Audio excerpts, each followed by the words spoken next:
शेतकरी जेव्हा संकटात तेव्हा सरकारने त्यांच्या मागावर उभं राहण्याचं काम केलं आहे.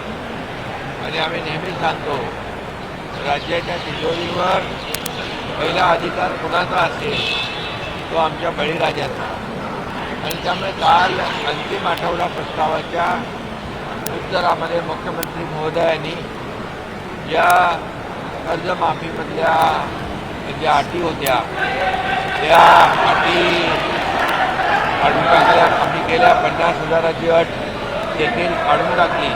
त्यामुळे लाखो शेतकऱ्यांना 2 लाखापर्यंतचं कर्ज जे आहे ते त्यांचं माफ होणार आहे. हा मोठा दिलासा आपल्या बळीराजाला, शेतकऱ्यांना महायुतीने आमच्या सरकारने दिलेला आहे. शरद पवारांनी सुद्धा या कर्जमाफीचं कौतुक केलेलं आहे. याचा अर्थ काय काढायचा नेमका? शरद पवार साहेब हे ज्येष्ठ नेते आहेत. चांगल्याला चांगलं म्हणण्याची त्यांची वृत्ती आहे आणि अनेक वेळा त्यांनी ते दाखवून दिलेलं आहे. परंतु काही लोक जे आहेत, सरकारने किती चांगलं काम केलं तरीसुद्धा त्याला सरकारवर आरोप करण्याचं, टीका करण्याचं, जे काही खोटं बोला पण रेटून बोला अशा प्रकारची वृत्ती काही विरोधी पक्षातल्या लोकांची आहे. त्यांना हा खऱ्या अर्थाने एक शरद पवार साहेबांनी दिलेलं उत्तर. उद्धव ठाकरे पुढच्या शनिवारी नागपूरला येऊन रामरक्षा पठण करणार आहेत असं ट्विट संजय राऊतांनी केलेलं आहे. मुख्यमंत्र्यांच्या शहरात येऊन आता ते या सगळ्या बाबतीत आंदोलन करतात. खरं म्हणजे त्यांना आता जनतेने केली शिक्षा तेव्हा त्यांना आठवली रामरक्षा. देवेंद्र फडणवीस दिल्लीत आणि मी सांगतो की हे उशिरा सुचलेलं शहाणपण आहे आणि त्यांना कळलं आहे की जो राम का नहीं वो किसी काम का नहीं. आणि हिंदुत्व हे काही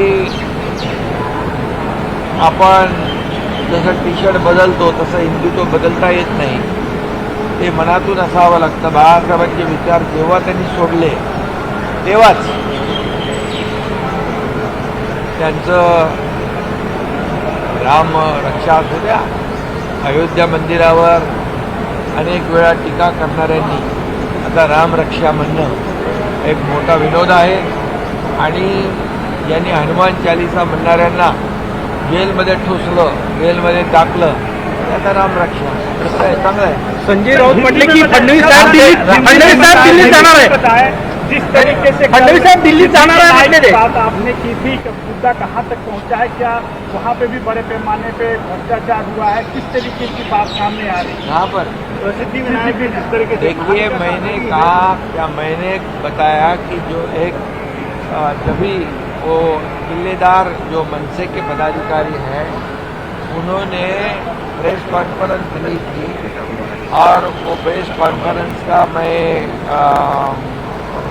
कल के मेरे रिप्लाई में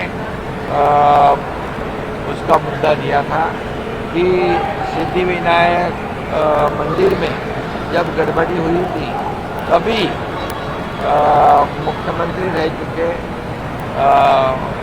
उद्धव ठाकरे ने क्यों उसकी जांच पड़ताल करने का आदेश दिया नहीं. तो राम मंदिर के बारे में आज बोलते हैं, राम रक्षा करते हैं. जो राम मंदिर पर टीका करते थे, मंदिर वही बनाएंगे, तारीख नहीं बताएंगे, ऐसे बहुत बड़ी चेष्टा करते थे. लेकिन प्रधानमंत्री नरेंद्र मोदी जी ने राम मंदिर भी बनाया, तारीख भी बता दी. अभी वहाँ पर जो है मैंने उसका दाखिला दिया था कि एक प्रेस कॉन्फ्रेंस जो ली थी किलेदार जो मनसे की अभी उनके मित्र पक्ष में है, तो इसकी भी जांच उस वक्त कराने का आदेश होना चाहिए था, लेकिन वो नहीं हुआ. इसका ये मुद्दा मैंने महाराष्ट्रामध्ये शिवसेना मजबूत केली जाते. उन्होंने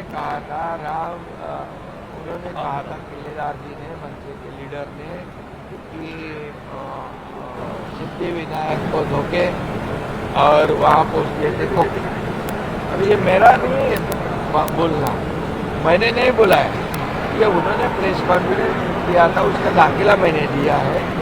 अभी राम रक्षा तो मैंने बता दिया कि